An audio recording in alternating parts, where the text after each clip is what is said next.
Assalamualaikum warahmatullahi wabarakatuh. Kami di sini perwakilan kelompok 6 akan menjelaskan tentang penentuan kegiatan ekonomi. Penentuan kegiatan ekonomi adalah proses di mana keputusan dibuat tentang tata cara alokasi untuk memenuhi kebutuhan dan keinginan masyarakat.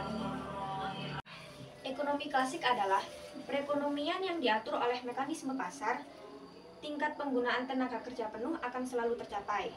Pandangan ini didasarkan kepada keyakinan bahwa di dalam perekonomian tidak akan terdapat kekurangan permintaan. Faktor-faktor yang mempengaruhi penentuan kegiatan ekonomi: yang pertama, permintaan dan penawaran; yang kedua, kondisi pasar; yang ketiga, kebijakan pemerintah; yang keempat, teknologi; yang kelima, sumber daya alam; yang keenam, faktor sosial dan budaya; dan yang terakhir, kondisi lingkungan. Sedangkan menurut pandangan Keynes, berpendapat penggunaan tenaga kerja penuh adalah keadaan yang jarang terjadi dan hal itu disebabkan karena kekurangan permintaan agregat yang wujud dalam perekonomian. Oke, di sini saya akan menjelaskan tentang jenis-jenis kegiatan ekonomi primer, meliputi yang pertama, pertanian; yang kedua, perikanan; yang ketiga, pertambangan; dan yang keempat, kehutanan; kelima, peternakan. Oke, selanjutnya saya akan menjelaskan tentang jenis-jenis kegiatan ekonomi tersier. Yang pertama, perdagangan; yang kedua, transportasi; yang ketiga, keuangan; yang keempat, pendidikan; yang kelima, kesehatan; yang keenam, pariwisata; dan ketujuh, hiburan. Dampak penentuan kegiatan ekonomi ada 3. Yang pertama adalah dampak ekonomi, lalu dampak sosial, dan dampak lingkungan. Dampak ekonomi yaitu penciptaan lapangan kerja, peningkatan pendapatan, dan meningkatkan standar hidup.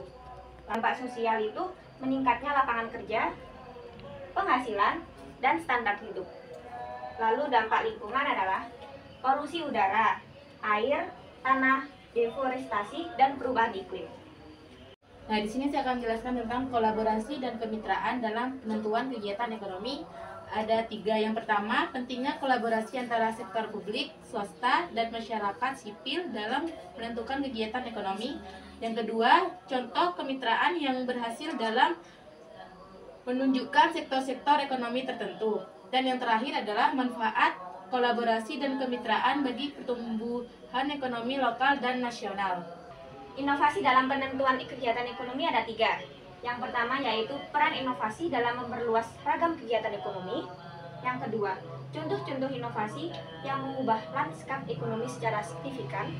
Yang ketiga, dampak inovasi terhadap pertumbuhan ekonomi dan kesejahteraan masyarakat. Oke, yang terakhir saya akan menjelaskan tentang pengembangan sumber daya manusia dalam penentuan kegiatan ekonomi ada 3. Yang pertama, peran pendidikan dalam pelatihan dalam meningkatkan kapasitas tenaga kerja. Yang kedua, strategi untuk mengembangkan keterampilan yang disesuai dengan kebutuhan pasar kerja. Dan yang terakhir adalah dampak pengembangan sumber daya manusia terhadap peningkatan produktivitas dan daya saing ekonomi.